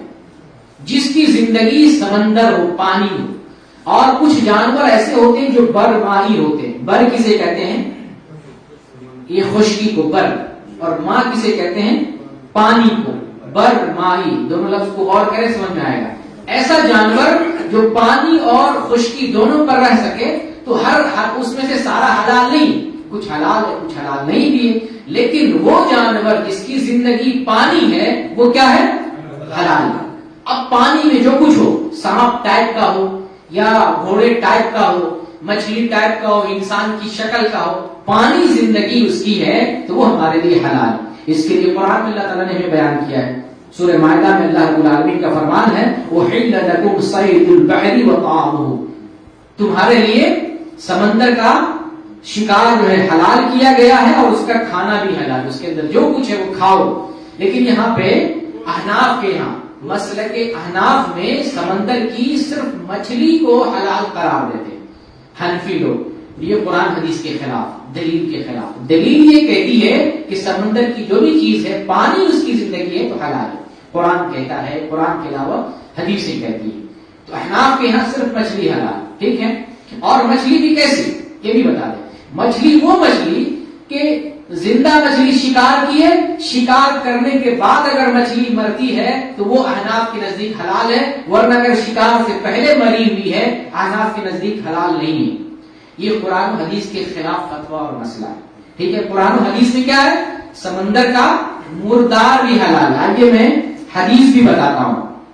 ابن عمر رضی اللہ تعالیٰ نے بیان کرتے ہیں، نبی کریم صلی اللہ علیہ وسلم نے ارشاد فرمایا احلت لنا میتتان ودمان فاما المیتتان فالحوت والجراد واما الدمان فالکبد والطحال، کہ ہمارے لیے دو جو ہے مردے حلال کیے گئے۔ احلت لنا میتتان، دو مردے حلال کیے گئے، وہ دو مردے کو اور دو خون حلال کیے گئے، دو مردے اور دو خون حلال کیے گئے۔ تو دو مردے، ایک جو ہے مچھلی ہے الحوت اور دوسری چیز ہے ٹڈی۔ ٹڈی بھی اگر مر جائے تو اسے کھا سکتے ہیں، تو مچھلی مر جائے کھا سکتے ہیں، ٹڈی مر جائے کھا سکتے ہیں، حلال ہے۔ اور دو خون حلال ہے۔ وہ دو خون کون سی چیز ہے؟ جگر، کلیجی اور دلی، یہ دو چیز ہمارے لیے حلال ہے۔ تو جو چیز نبی صلی اللہ علیہ وسلم حلال کرے اس کو حرام کرنے والا کون ہوتا ہے؟ کوئی نہیں ہوتا۔ یہ حدیث صحیح حدیث ہے، اور یہ حدیث ابن ماجہ کے اندر ہے 3314 نمبر کی۔ شیخ البانی نے اس حدیث کو صحیح قرار دیا۔ اچھا، مچھلی کے اندر یہ بھی بات بتا دیں، احناف نے یہاں تک کہا ہے کہ جو جھینگا مچھلی ہے، جھینگا سمجھتے ہیں جس کو آپ بروسٹ والی دکانوں میں البیگ میں دیکھتے ہیں جمبری بولتے ہیں، ہے نا، جمبری۔ اس کے عربی میں بہت سارے نام، تقریباً ہزاروں نام ہے، 2000 تقریباً نام ہے اس کی۔ مچھلی بڑی اچھی ہے۔ احناف کہتے ہیں یہ نہیں کھانا چاہیے، مکروہ ہے۔ کھانے والے شوق سے کھاتے ہیں، حنفیوں میں بھی بڑے شوق سے، مل جائے تو چھوڑتے نہیں، لیکن فتوا دیتے ہیں مکروہ۔ مکروہ کدھر سے ہو گیا بھائی؟ جس کو اللہ حلال کرے وہ حلال ہے۔ سمندر کی مچھلی نہیں، سمندر کی ساری چیزیں حلال ہیں جن کی زندگی پانی ہے۔ تو ابھی میں پہلی چیز بیان کر رہا تھا نجاست کی، وہ کون سی چیز ہے؟ مردار۔ مردار ہمارے لیے حلال نہیں ہے، ناپاک اور نجیس ہے۔ پلید چیزوں میں ایک چیز خون، خون پلید ہے، ناپاک ہے۔ خون میں دو خون ہمارے لیے جائز ہے۔ کون دو خون؟ کلیجی اور دلی۔ لیکن وہ خون جو بہنے والا ہو، دم مسفوح بولتے، دم مسفوح، بہنے والا جاری خون، یہ ہمارے لیے حلال نہیں، نجیس، ناپاک ہے۔ جیسے کوئی حلال جانور ذبح کرتے ہیں، بکری ذبح کرتے ہیں، بکرے ذبح کرتے ہیں، اس سے جو خون نکل رہا ہوتا ہے، باہر نکلتا ہے نا، یہ نکلنے والا خون کیا ہے؟ حرام ہے۔ بہت سے لوگ، غیر مسلم لوگ دیکھتے ہیں اس کو فرائی کر کے کھاتے ہیں۔ میں نے اپنی آنکھوں سے جب کاٹمانڈو میں تھا تو پہاڑی لوگوں کو دیکھتے ہیں اس خون کو پلیٹ میں نکالتے ہیں، پھر اس کو جو ہے شوق سے کھاتے ہیں۔ یہ حرام ہے، اسلام نے اس کو حرام قرار دیا ہے۔ تو دوسری چیز جو پلید ہے وہ کیا ہے؟ خون ہے۔ اور تیسری چیز آدمی کے فضلات، انسان کے جو فضلات ہے، کون سی چیز ہے فضلات میں؟ پیشاب ہے، پاخانہ ہے اور قے ہے۔ یہ چیزیں ہمارے لیے نجیس ہے، ناپاک، ٹھیک ہے۔ آپ نے فضائل اعمال کا نام سنا ہے جو تبلیغی جماعت والے پڑھتے ہیں، اس میں لکھا گیا ہے کہ نبی کریم صلی اللہ علیہ وسلم کے فضلات پاک ہیں، یعنی آپ صلی اللہ علیہ وسلم کے پیشاب اور پاخانہ پاک ہیں۔ یہ غلط بات ہے۔ پیشاب اور پاخانہ چاہے نبی کا ہو یا ایک عام آدمی کا ہو، وہ ناپاک اور نجس چیز ہے، یہ اسلام کا حکم ہے۔ کسی کتاب میں لکھا ہو تو آپ اس سے برات کا اظہار کریں کہ نہیں، ہم اس کو نہیں مانتے، ٹھیک ہے۔ تو میں آپ کی معلومات کے لیے بیان کر رہا ہوں۔ چوتھی چیز ہے ودی۔ ودی جو پیشاب کے وقت، پیشاب کرنے کے بعد کسی کو قطرہ آتا ہے، جیسے منی ٹائپ کا لیسدار مادہ ہوتا ہے پیشاب کے بعد، یہ بھی نجیس چیز ہے۔ اور ایک ودی ہے، ایک ودی ہے اور ایک مزی ہے۔ مزی کب نکلتی ہے؟ جب انسان اپنے ذہن میں شہوت کے خیالات لاتا ہے تو لیسدار مادہ شرمگاہ سے نکلتا ہے تو اسے مزی کہتے ہیں، یہ بھی ناپاک ہے۔ ودی بھی ناپاک ہے جو پیشاب کے بعد نکلتا ہے، مزی بھی ناپاک ہے جو شہوت کے وقت جو ہے خارج ہونے والا مادہ ہوتا ہے۔ اچھا، یہاں منی کو بھی بتا دیں، چونکہ اس بحث میں نہیں، لیکن منی کو بھی بتا دیں۔ منی کا حکم علماء کے درمیان مختلف بھی ہے، منی پاک ہے یا ناپاک ہے۔ منی کسے کہتے ہیں؟ وہ جب ہم بستری کے وقت یا شہوت پوری کرنے کے وقت جو ہے اچھل کر جو قطرہ نکلتا ہے، جو مادہ خارج ہوتا ہے، گاڑھا ہوتا ہے اور اچھل کر نکلتا ہے، شہوت کے ساتھ نکلتا ہے، اسے منی کہتے ہیں۔ اور یہ پاک ہے، حقیقت میں کیا ہے؟ پاک ہے۔ اگر وہ کپڑے میں لگے اور اگر جو ہے گاڑھا پن ہو اس کو کھرچ لیں تو دھلنے کی بھی ضرورت نہیں، کھرچ لینے سے، اور اگر گاڑھا نہیں ہے پانی کی طرح پتلا ہے تو اس جگہ کو صاف کر لیں۔ نبی کریم صلی اللہ علیہ وسلم کے کپڑے میں جو منی لگی رہتی تھی، حضرت عائشہ رضی اللہ تعالیٰ عنہ بیان کرتی ہیں میں انہیں کھرچ لیتی، اور بعض حدیث میں آیا کہ کپڑے پر نشان بھی لگا ہوتا اور آپ صلی اللہ علیہ وسلم اسی کپڑے میں نماز پڑھتے۔ اگر یہ چیز نجس ہوتی تو آپ نماز پڑھتے؟ کبھی نہیں پڑھتے۔ اس لیے شریعت کی روشنی میں، دلیل کی روشنی میں معلوم ہوتا ہے کہ منی پاک ہے۔ یہ ایک خارجی مسئلہ تھا، میں نے آپ کی معلومات کے لیے بتا دیا۔ ناپاکی والی چیزیں بتا رہا ہوں۔ چھٹے نمبر کی چیز ہے خنزیر۔ خنزیر ناپاک اور نجس ہے۔ خنزیر اور اس کا جو بھی باڈی پارٹس ہے، بہت ساری چیزوں میں اس کے باڈی پارٹس کا استعمال ہوتا ہے، چربی کا استعمال ہوتا ہے، ہڈی کا بہت ساری چیزوں میں استعمال ہوتا ہے، کھانے پانی پینے والی چیزوں میں، اور چربی کا تو بہت سارے کریم والی چیزوں میں، چاہے میک اپ کی چیزیں ہوں یا جو ہے چہرے پر لگانے والی چیز ہو، صابن ہو، شیمپو ہو، بہت ساری چیزوں میں اس کا استعمال ہوتا ہے۔ یہ ناپاک اور نجیس ہے، ہم اس کا استعمال نہیں کریں گے۔ ایسی کوئی چیز جس کے اندر پگ کی علامت اور کوئی چیز شامل کی جائے ہم اس کا استعمال نہیں کریں گے۔ پگ یعنی خنزیر اور اس کے جتنے بھی جملہ مادہ ہیں، چربی ہو، گوشت ہو، ہڈی ہو، خون ہو، ساری چیزیں ہمارے لیے نجیس ہیں۔ پگ کتا، 7ویں نمبر پہ کتا اور اس کے جتنے بھی مشتقات، یہ بھی ہمارے لیے نجیس اور پلید ہیں۔ اس طریقے سے درندے، چیڑ پھاڑ کرنے والے جو درندے ہوتے ہیں، اور وہ تمام پرندے جو چیرنے والے، چیڑ پھاڑ کرتے ہیں یا شکار کرتے ہیں، درندے بھی اور وہ پرندے بھی جو چیڑ پھاڑ کرنے والے، یہ سارے ہمارے لیے حرام ہیں۔ اور اسی طریقے سے 9ویں نمبر پہ شراب ہمارے لیے نجیس اور حرام ہے۔ شراب پینا حرام ہے۔ شراب کو بطور دوا استعمال کرنا بھی حرام۔ بہت ساری چیزوں میں الکوہل کا استعمال ہوتا ہے، شراب کا استعمال ہوتا ہے، دوا میں استعمال ہوتا ہے، کھانے پینے کی چیزوں میں استعمال ہوتا ہے۔ ہم اس چیز کا استعمال نہیں کریں گے جس کے اندر شراب کو استعمال کیا گیا ہو، چاہے کھانا ہو، پینا ہو، یا چاہے وہ دوا ہی کیوں نہ ہو، اس کا استعمال نہیں کریں گے، الا کہ کوئی ایسی دوا ہو جس میں معمولی مقدار میں الکوہل ہو اور جس کا کوئی الٹرنیٹ اور بدل نہ ہو۔ تو یہ تو شرعی مجبوری ہے نا، مجبوری کے تحت تو اللہ تعالیٰ نے ہمیں خنزیر بھی کھانے کا استعمال حکم دیا ہے کہ اگر تمہیں جان بچانے کے لیے خنزیر کھانے کی ضرورت پڑے اتنا کھا سکتے ہو جتنے سے تمہاری جان بچ جائے۔ تو ایسی مجبوری میں ایسی کوئی دوا جس کا کوئی الٹرنیٹ نہیں ہوتا ہے اور اس کے اندر جو ہے کچھ معمولی مقدار میں جو ہے استعمال کیا گیا ہے، تو ہمارے لیے اس چیز کی گنجائش بنتی ہے۔ یہاں ایک مسئلہ اور ہے کہ نجاست کا مسئلہ، کوئی ایسی نجاست ہوتی ہے چاہے کپڑے پہ یا بدن پہ یا جگہ پہ نجاست گر جائے اور وہ نجاست اس کے اندر جسم ہے، جلد ہے، جسم ہے، سمجھ رہے، مادے کی طرح وہ نظر آئے، جلد والی چیز کوئی نجاست والی گر جائے، اس کو صاف کیسے کریں گے؟ اس کو پانی سے صاف کریں گے، اس چیز کو زائل کر دیں گے۔ یعنی جو جلد والی چیز ہے، جس سمجھ رہے ہیں یہ جلد والی چیز نجاست والی چیز ہے، اس جگہ گر گئی ہے، اس کو ہمیں صاف کرنا ہے، تو ضروری ہے کہ اس کو بھی ہم زائل کریں۔ نجاست کو زائل کرنے کے لیے جو جلد ہے، اس جلد کو، اس چیز کو، چمڑی کو ہمیں صاف کرنا پڑے گا۔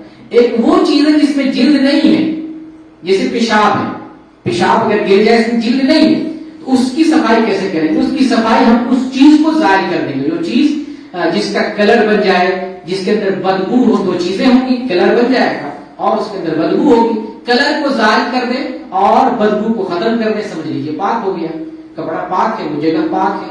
اور بسا اوقات ایسا ہوتا ہے جیسے حیض والی عورتیں ہوتی ہیں، حیض کے کپڑے ہفتے دن استعمال کرتی ہیں عورتیں، تو وہاں خون کا دھبا بن جاتا ہے، دھلنے سے بھی وہ دھبا نہیں جاتا ہے، تو جتنی صفائی ہم سے ہو سکتی ہے صفائی کر لیں، کم از کم بدبو ختم ہو جائے، بدبو ختم ہو جائے۔ اگر نشان دھبے لگے ہوئے رہ جاتے ہیں تو کپڑا الحمدللہ پاک ہے، کم از کم بدبو ظاہر کر دینا چاہیے۔ اور اگر آج کل جیسے آلات ملتے ہیں، بہت سارے آلات جو ہے نشانات کو دور کرنے کے لیے، اگر ان آلات کا استعمال کر کے نشانات بھی ختم کر لیں تو اچھی چیز ہے، نہیں تو اگر داغ دھبے رہ جائیں تو کوئی حرج نہیں۔ اصل یہ کہ اس کی بدبو اور اس کی جو نجاست محسوس ہو رہی ہے وہ ختم ہو جانی چاہیے۔ تو یہ جو ہے طہارت کے احکام و مسائل تھے جو آپ کے سامنے بیان کیے گئے۔ اب جو ہے آج جو ہے چوتھا درس تھا اور آج ہمارا کچھ دیر 10 منٹ آپ سے لیں گے۔ آج ہم مسابقہ کرا رہے ہیں، یعنی جو ہم جو درس دیے ہیں اس درس سے ہم آپ سے سوال پوچھیں گے اور آپ کو جواب دینا ہے، ٹھیک ہے؟ تو انشاءاللہ جو ہے 5 سوالات ہوں گے، 5 ہمارے پاس انعام ہے، 5 جو ہے موبائل کارڈ ہے، سوال کا موبائل کارڈ 20 ریال کا، ٹھیک ہے، ریڈی ہیں؟ جی جی، تو جو ہاتھ اٹھائیں گے انہیں سے ہم پوچھیں گے. پہلا سوال ہمارا ہوگا توحید ربوبیت کا معنی بتائیں. توحید ربوبیت کا. اچھا، سب سے پہلے نمبر پہ ہیں عبید صاحب، جی بتائیے. پیدا کرنے والا، خالق مالک رازق. جی، صرف اتنا ہی بتائیں گے؟ کچھ تقریر کیجیے ہماری طرف مولانا بن کے. جیسے سورہ فاتحہ میں اللہ تعالیٰ نے بولا ہے الحمدللہ رب العالمین. جی، تو اس کا کیا مطلب بھی تو بتائیے.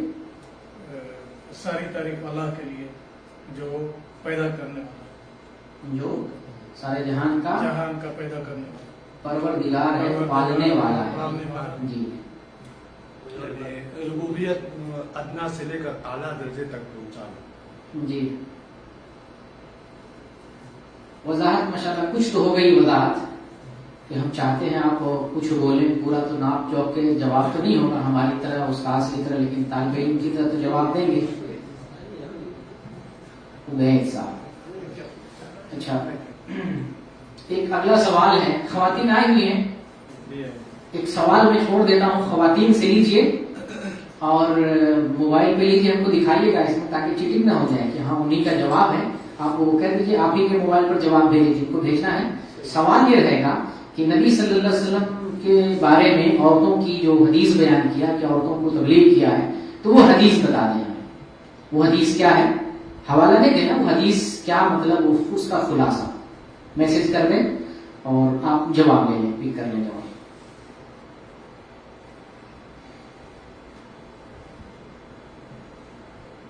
اگلا سوال ہے عبد النبی نام رکھنا کیسا ہے، اس کو دلیل سے ہمیں سمجھائیں تاکہ ہم مان جائیں.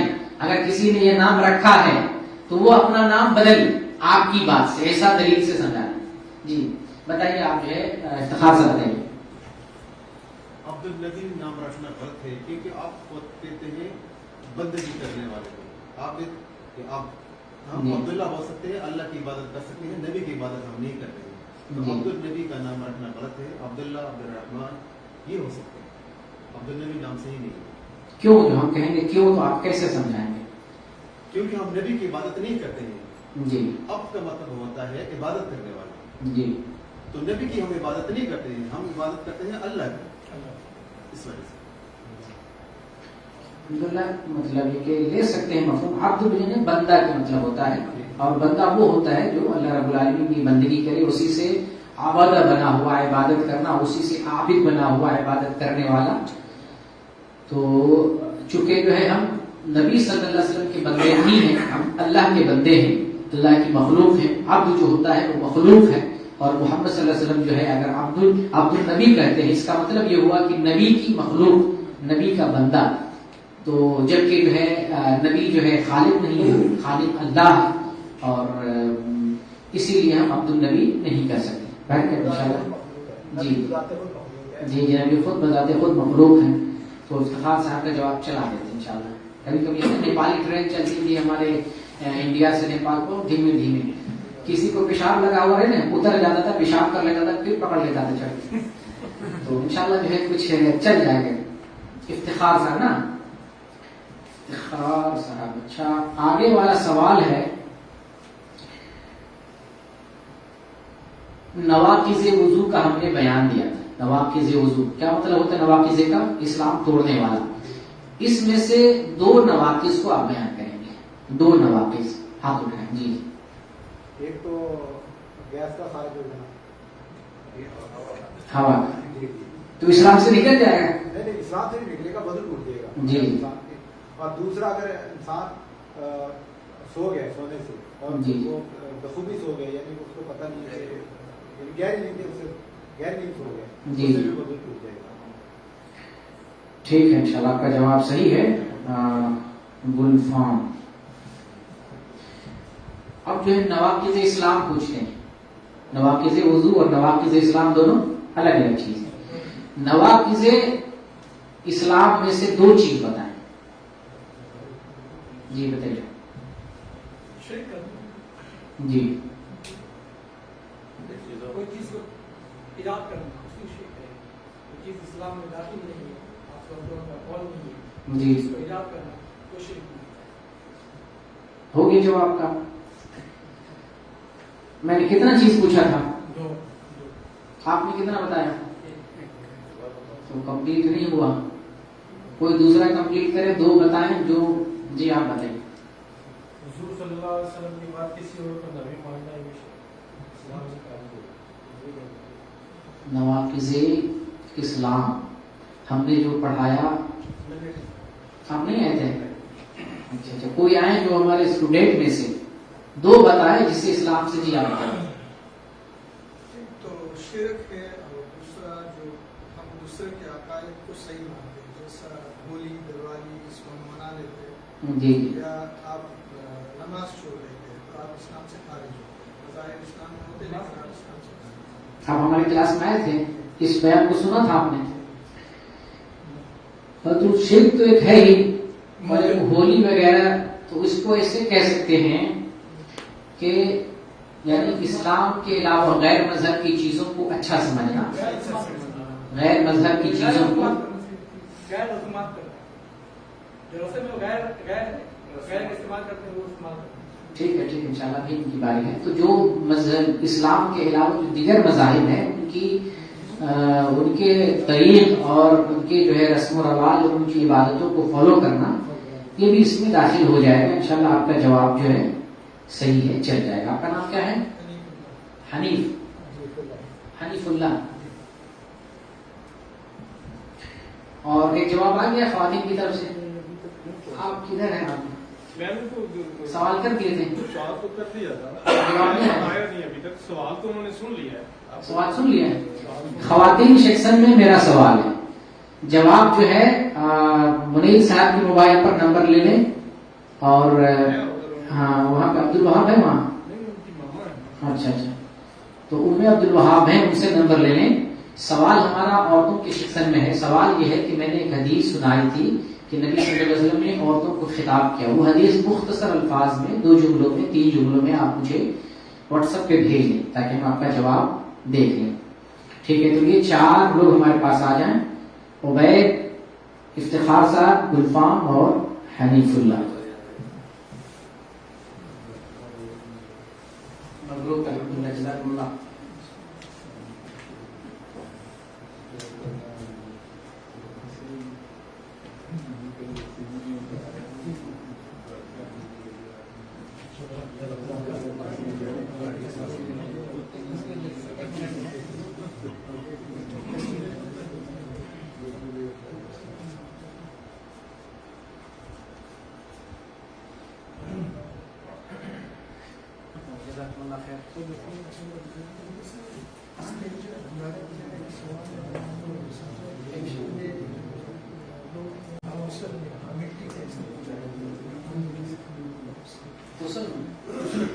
مٹی کا لیتا ہے اور اس کو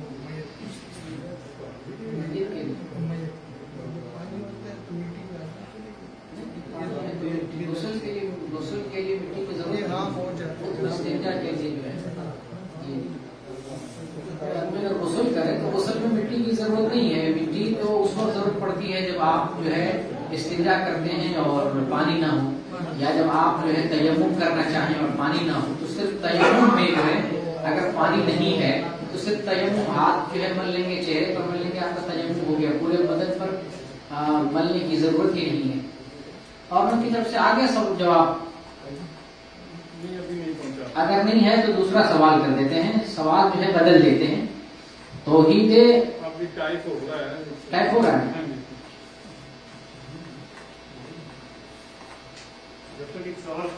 جی سوال ہے تو کوئی کریں. آپ نے بتایا کہ پانی کے اندر رہنے والا ہر جانور وہ حلال ہے. جی ایسا ہے جی جو پانی کے باہر بھی ہوتا ہے, پانی کے اندر بھی ہوتا ہے. جی حلال ہے, کچھ حرام ہے. جی کچھ پہچان, کچھ نشانی کہ کون سا ہم کو کھانا ہے اور کون سا نہیں, کیونکہ حرام حلال کو پانی جس کی زندگی یعنی علامت وہی بتا دی, جس کی زندگی پانی ہے وہ جانور جس کی زندگی پانی ہے, جیسے مچھلی جل کی رانی ہے, پانی سے نکالتے ہیں وہ مچھلی فنش ہو جاتی ہے. تو تو ایسا کوئی جانور جو پانی سے نکالیں اور وہ مر جائے کچھ دیر کے بعد وہ حلال ہے. لیکن وہ جانور جو برمائی ہے، برمائی کا مطلب کیا ہوا، میں آپ کو مطلب بتایا. بر کا مطلب ہوتا ہے خشکی اور ماں کا مطلب ہوتا ہے پانی. تو جو خشکی اور پانی دونوں جگہ رہ سکے، جیسے مثال کے طور پر میڈک کڑ کڑ کے ٹانٹا مرتا نا، وہ پانی میں بھی ٹانٹا مارتا ہے، پانی سے باہر آتا ہے تب بھی جو ہے زندہ رہتا ہے. تو یہ حرام ہمارے لیے. اس طرح سے جس کی زندگی پانی ہے وہ ہمارے لیے حلال. اس کا شکار کرنے کے لیے سورہ مائدہ میں اللہ نے حکم دیا نا، سمندر کا شکار تمہارے لیے حلال ہے اور اس کا کھانا تمہارے لیے حلال ہے. یہ سورہ مائدہ کیا ہے؟ کیکڑا پانی باہر رہتا ہے. ہاں تو کچھ چیزیں جو پانی باہر بھی رہے تو اس کو بھی ہر چیز جو ہے حلال ہے. کیکڑا کے بارے میں بات کرنا کرتے ہیں، جائز کیکڑا ہے، گھونگا ہے یا کچھوا ہے، اس کو علماء نے حلال کرا ہے. کچھوا، کیکڑا، گھونگا. جی سوال یہ ہے کہ نبی کریم، اچھا تاخیر ہو گئی، چلیے محمد رسول اللہ، محمد رسول اللہ اس کا معنی ہمیں بتا دیں. محمد رسول اللہ اس کا ہمیں معنی بتا دیں. اگر خواتین کے لیے سوال، خواتین کے لیے ہے، محمد رسول اللہ کا معنی بتا دیں، کیونکہ جو پہلے سوال کا تاخیر ہو رہی ہے اس سوال کا جواب دے دیں. محمد رسول اللہ اس کا معنی آپ سے نہیں ہے، آپ لیڈیز میں سے نہیں نا ہے، یہ لیڈیز کے لیے جی نہیں، آپ لیڈیز نہیں ہے نا. آپ اپنے موبائل پہ منگائیے اور ہمیں دکھائیے، کوئی مسئلہ نہیں. انشاءاللہ ادارے والے تو یہ بتائے کہ ہر مہینے اس طرح سے مسابقہ ہوگا اور آپ لوگ دلچسپی لیں. ہمارا کام کوشش کرنا ہے، آپ لوگ کوشش. اللہ کے رسول ہیں، اللہ کے محمد اللہ کے رسول ہیں، یہ کن کا جواب ہے؟ جواب ہم تو بتائیں گے جن کا ہے. میرے واٹس ایپ پہ نام نہیں آیا، جواب آیا. چلیے انشاءاللہ، چلیے جواب آ گیا ہے، یہی کافی ہے. ہمیں تو تھوڑی سی تفصیل چاہیے تھی لیکن جواب آ گیا، یعنی جو مانا ہے اتنا اگر آ گیا کافی ہے. حوصلہ افزائی کے لیے کارڈ جو ہے جنہوں نے جواب بھیجا ہے یہ کارڈ ان کے لیے. کوئی مندوب ہے تو بتائیں ان کی طرف سے کون ہے؟ عبد الوہاب، مندوب عبد الوہاب. عبد الوہاب نظر نہیں آیا جی. مجھے دے دیں، میں بتا دیتا ہوں. جی کس چیز کا؟ تیمم کرنے کا، استنجا کرنے کا تو ہے سمجھ لیں، ٹیشو پیپر سے بھی کر سکتے ہیں، پاک مٹی سے کر سکتے ہیں. 3 مرتبہ جو ہے اسے پاک کر لیں، صاف کر لیں. اگر پانی پھر میسر ہو جائے بعد میں پھر پانی سے دھل لینا چاہیے.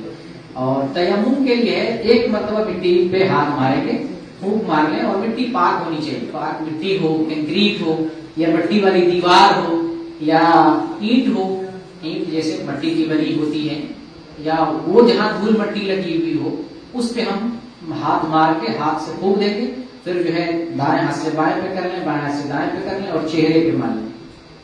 یہ آپ کا تیمم ہو گیا، اتنا ہی ہے. اور اس کے بعد جو ہے یہی آپ کے لیے وضو بھی ہو گیا اور یہی آپ کے لیے غسل بھی ہو گیا.